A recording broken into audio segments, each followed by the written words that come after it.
তার 1 কিলোমিটারের মধ্যে সরকার নতুন করে কাউকে কোনো লাইসেন্স দেবে না, এটাই সরকারের ঘোষিত অবস্থান। কিন্তু কিছু মানুষ দিকে দিকে গিয়ে বিক্ষোভ করছেন মদের দোকান দেখলেই।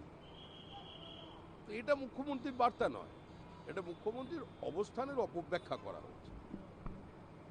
অর্থাৎ আপনি বলছেন যেগুলো এক্সিস্টিং সেগুলোকে হাত দেওয়া যাবে না, নতুন লাইসেন্স হবে না।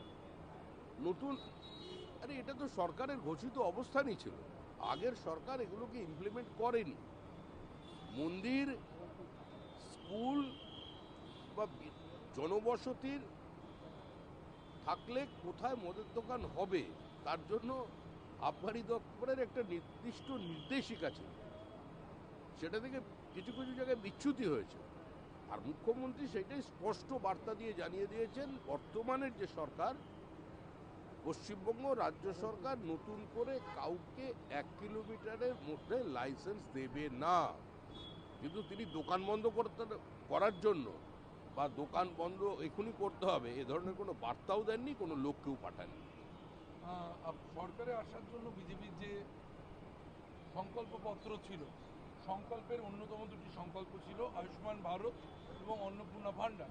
বিভিন্ন মানুষ বলছেন যে এত শর্ত দেওয়া হচ্ছে আয়ুষ্মান ভারত বা অন্নপূর্ণা ভাণ্ডার থেকে একটা বড় অংশের মানুষ বঞ্চিত হওয়ার আশঙ্কা করছে। আপনারা কিভাবে দেখছেন? না না, কোনো বড় অংশের মানুষ এখানে বঞ্চিত হবে না। 30 লক্ষ মানুষ তারা লক্ষ্মীর ভাণ্ডার পাচ্ছিলেন, তারা পুরুষ, বছরে 36,000 টাকা পাবেন। তো তার জন্য তো কিছু শর্তাবলী থাকবে, নির্দিষ্ট ইনফরমেশন, সেগুলো তো দিতে হবে। অঙ্গনওয়াড়ির কর্মীরা, আশা কর্মীরা, এমনকি দলের পক্ষ থেকে বিভিন্ন মানুষকে ফর্ম ফিল আপ করতে সাহায্য করা হচ্ছে। আয়ুষ্মান ভারতের ক্ষেত্রেও তাই। আইজি এসপিএফ গতকাল সাংবাদিক বৈঠক করে জানিয়েছেন পুলিশ মন্ত্রী তথা মুখ্যমন্ত্রীকে হামলার ছক ছিল। এই পুরো বিষয়টা নিয়ে মুখ্যমন্ত্রীর নিরাপত্তা নিয়ে কতটা চিন্তিত, কি বলবেন? দেখুন, পশ্চিমবঙ্গকে একটা বারুদের স্তূপের উপর বসিয়ে দিয়ে চলে গিয়েছে তৃণমূল কংগ্রেস। সিপিআইএম এর আমলে এটা ছিল সেফ প্যাসেজ, আর তৃণমূল কংগ্রেসের আমলে এটা হয়ে গেছে সেফ হোম। কারণ সমাজ বিরোধীরা মনে করতে এই সরকারটা তাদের সরকার, এবং তৃণমূলের পক্ষ থেকে মুখ্যমন্ত্রী থেকে শুরু করে নেতা পর্যন্ত যেভাবে বিবৃতি দিতেন, যে বার্তা দ্বারা দিতেন, যে ইঙ্গিত দ্বারা দিতেন, তার থেকে মৌলবাদীরাও মনে করে ফেলেছিল এই সরকারটা তাদের সরকার। আর যেখানে ধর্মান্ধ মৌলবাদ থাকবে সেখানেই সন্ত্রাসবাদের জন্ম হবে। আর সে কারণেই পশ্চিমবঙ্গ থেকে আইএসআইএসের জঙ্গি, লস্করে তৈবার জঙ্গি ধরা পড়ছে। কুলু মণ্ডলের নামে এত অভিযোগ উঠে আসার পর মোহাম্মদবাজার থানা, মোহাম্মদবাজার পঞ্চায়েতকে চিঠি লিখে জানতে চেয়েছে যে কুলুর পার্কিং লটের ব্যবসা, তার জন্য কোনো অনুমতি আদৌ নেওয়া হয়েছিল কি? এই যে এত কিছু হয়ে যাওয়ার পর থানা জানতে চাইছে সেখানকারই পঞ্চায়েত দপ্তরকে বা পঞ্চায়েত অফিসকে। এগুলো সম্পূর্ণ প্রশাসনিক বিষয়, এ নিয়ে যা করবার পশ্চিমবঙ্গ রাজ্য সরকার করবে, এ নিয়ে আমাদের কোনো বক্তব্য নেই।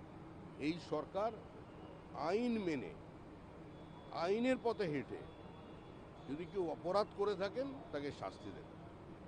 আজকে প্রধানমন্ত্রীর নেশা যুব মুক্তি আনুষ্ঠানিকভাবে কর্মসূচির সূচনা করলেন, কি বলবেন প্রধানমন্ত্রীর এই সূচনা অনুষ্ঠান কর্মসূচি?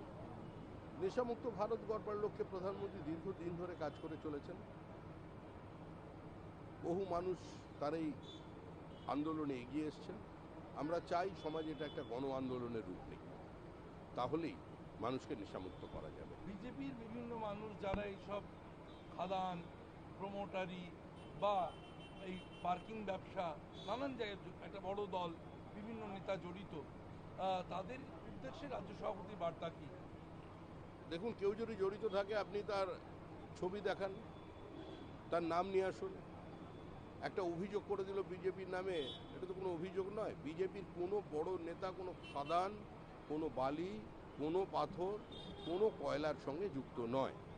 আমি বলছি না যে কোনো কোনো ক্ষেত্রে কোনো বিচ্যুতি আছে, নিচুর তলায় কিছু বিচ্যুতি দেখা গেছে, সেগুলোকে আমরা সংশোধন করার চেষ্টা করেছি।